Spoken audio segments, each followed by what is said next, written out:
In 2015, Marty and Glenna Duram, both 46, lived in Sand Lake, Michigan. The couple had been married for 10 years. They each had been previously married and had grown children. Marty was known to be security conscious, wary of strangers, and vigilant about locking the doors to his home, but he was also a good friend and neighbor to the select few people in his social circle. Keith and Connie Ream, who lived across the street from the Durams, spoke and texted with them every day. They were therefore concerned when they abruptly stopped seeing and hearing from the couple, despite repeated messages to them and 2 trips over to their home. On May 13, 2015, after 2 days of not hearing from them, Connie decided to go back over to Marty and Glenna's home to check on them again at approximately 4:30 p.m. Connie realized that something was wrong as soon as she tried to enter the home. The door was unlocked, which Marty would not normally have allowed. The house was usually well kept, but was now in a state of disarray. Various items were thrown about, and a lamp had been broken. In a bedroom, she discovered Marty and Glenna lying on the floor, both covered in blood. She ran outside to get help from firefighters who had been attending to a fire down the street. First responders initially believed that both Marty and Glenna were dead. However, an hour after authorities arrived on the scene, a trooper from the Michigan State Police was trying to lure the couple's upset dog out of the bedroom. He noticed that Glenna appeared to still be breathing. When he went to check her pulse, her eyes opened and she cried out, "What are you doing?" Despite a serious injury from a gunshot wound to the head, Glenna was still alive, and she was taken to the hospital. Marty was not as lucky. By the time he was found, he was dead, having been shot 5 times. 3 shots fired at close range had entered his chest. He had also been shot once in the back and once in the forearm. He was survived by both of his parents, 3 children, and 4 grandchildren. Marty had been an avid outdoorsman, and he had found ways to continue enjoying some of his favorite outdoor activities, even after he required the use of a leg brace. The leg brace was used to help treat lingering injuries from a serious car accident Marty had been involved in back in 1995, when his car was struck by a truck speeding through a red light. The accident left him in a coma for weeks, and with extensive injuries. The entire left side of his body had been severely injured, and his brain had been jolted against his skull with enough force to cause permanent damage to his frontal lobe. He required months of intensive medical care and rehabilitation. While he was able to eventually lead somewhat of a normal life, he did have ongoing medical problems as a result of the accident. In 2010, Marty's condition worsened, and he required more daily care as a result of the ongoing effects of his injuries. Glenna began receiving $3,153 a month from the state of Michigan to serve as his caregiver. Marty also received $1,100 a month in disability payments. Marty was notoriously frugal. He did not like to pay to have his home heated, so visitors had to wear thermals under their clothes when they came to see him in the winter. As anxious as he was about spending money, he did find ways to make sure he could still enjoy some of his favorite, but more expensive, outdoor activities. By cutting his expenses, like his utility payments, he was able to carefully save up money each month for big purchases so that he could still hunt and fish. However, while he was concerned with his finances, it was Glenna who actually handled them. Glenna was not as careful with money as her husband. Glenna had a love of gambling, and while Marty was aware of her hobby, Glenna appears to have kept the extent of her gambling problem a secret from him.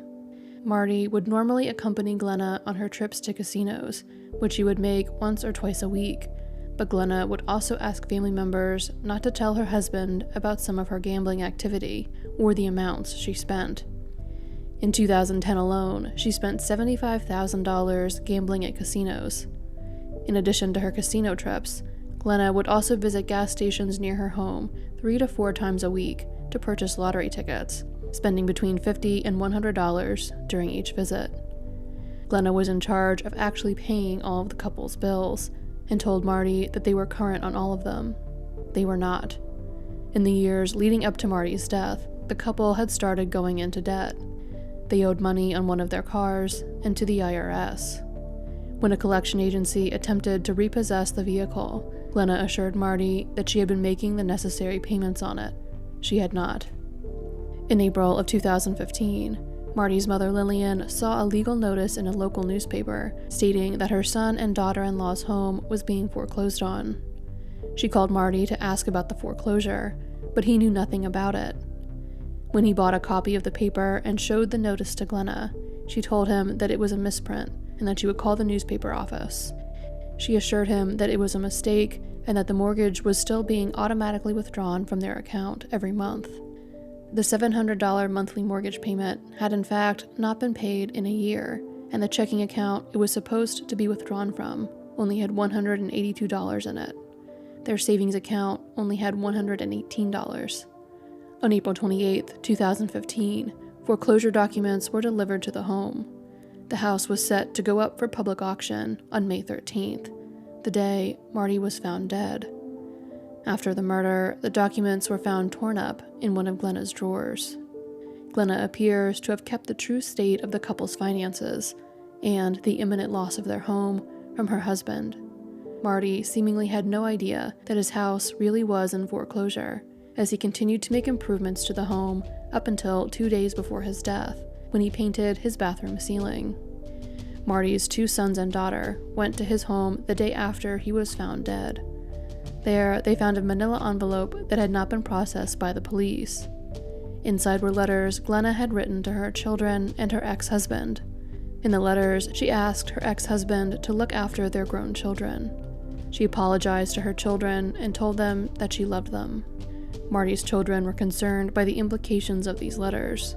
They believed that their stepmother wrote the notes prior to attempting to take her own life. Other evidence surfaced supporting the theory that Glenna had killed her husband and then turned the gun on herself. Between 3:32 and 4:48 a.m. on May 12th, Glenna's cell phone had been used to research Ruger firearms, specifically the Ruger .6, the type of weapon used to kill Marty and critically injure Glenna. After these searches, Glenna's phone then sent a text message reading, "Love you, sorry," to Glenna's mother. Blood evidence also showed that Glenna had moved around the house after she had been shot.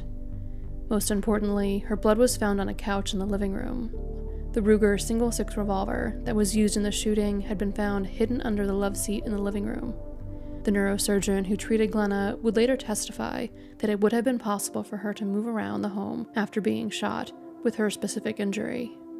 Due to her extensive injuries and the months of physical rehabilitation she required, Glenna was not thoroughly interviewed by the authorities until October of 2015, 5 months after Marty's murder.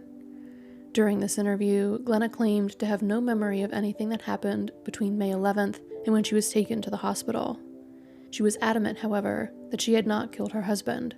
She claimed that she only went online using her phone to play games, and that she did not perform any of the searches about Ruger firearms. She said that the letters to her children sounded like letters she had previously written to them on their birthdays, but also said that she would have only written acrimonious things to her ex-husband, which was in conflict with what she actually wrote in her letter to him found in the envelope at her home. While the financial troubles Glenna and Marty were having, as well as the fact that Glenna had hidden them from Marty seemingly up until just before his death, gave Glenna a motive to kill her husband, and physical evidence seemed to support her involvement in his death, Glenna was not arrested. As the months went on with no charges filed in the case, Marty's family became more and more aggravated. They were vocal in the local media about their frustration with the lack of movement in the case. In addition to a dog, Glenna and Marty also had another pet, an African gray parrot named Bud. Marty had owned Bud with his first wife, Christina Keller. Christina had another parrot, and since she had previously owned Bud and knew how to properly care for parrots, Bud went to live with her after Marty's death. Bud, like many African gray parrots, had a talent for mimicking voices he heard, as well as an impressive memory. Several people the police spoke to during the course of their investigation asked them if they planned to interview Bud. After Bud went to live with Christina, she became concerned by some of the things she heard him saying. Bud would regularly repeat the same profanity-laden argument, which appeared to have taken place between 2 people. He used 2 different voices to represent the 2 participants in the conversation, switching between them as he went through each part of the argument. According to Christina, one of these voices sounded like Marty. The apparent argument would end with Bud speaking in his voice for Marty, yelling at someone not to shoot.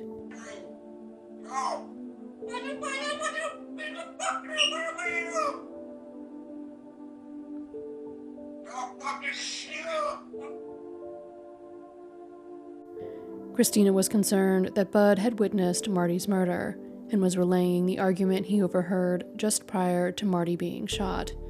Because of all the concerns about Glenna's involvement in the case, Christina suspected that the person Bud heard Marty arguing with was Glenna. She recorded a video of Bud going through the exchange a month after Marty's murder, but did not immediately share the video. After the first anniversary of Marty's murder came and went with no arrests made in the case, Christina did decide to release the video to a local news station. The station aired their story on the case in early June, and the video quickly garnered national attention. 3 weeks after the story featuring the video of Bud aired, Glenna was arrested and charged with Marty's murder.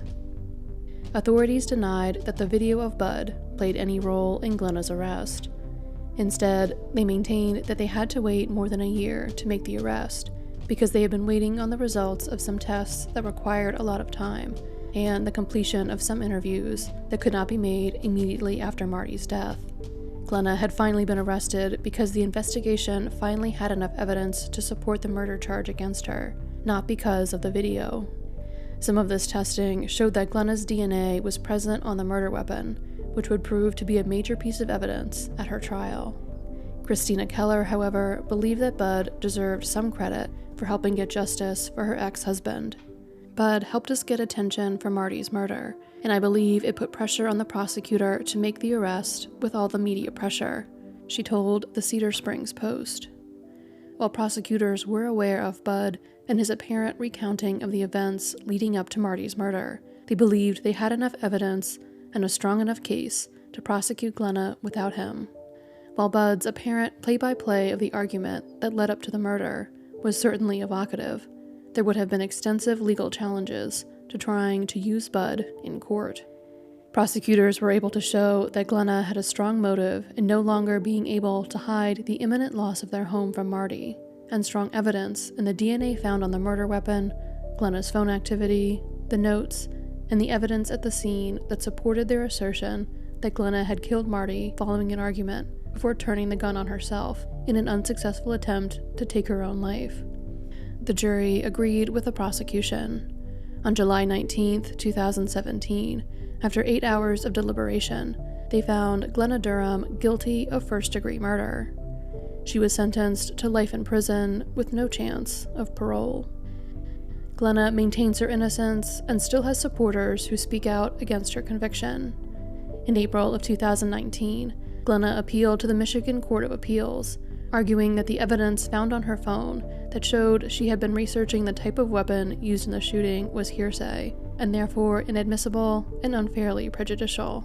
The appeal was rejected. On December 23rd of the same year, the Michigan Supreme Court denied her request to appeal that decision. Glenna is currently serving her sentence at the Women's Huron Valley Correctional Facility.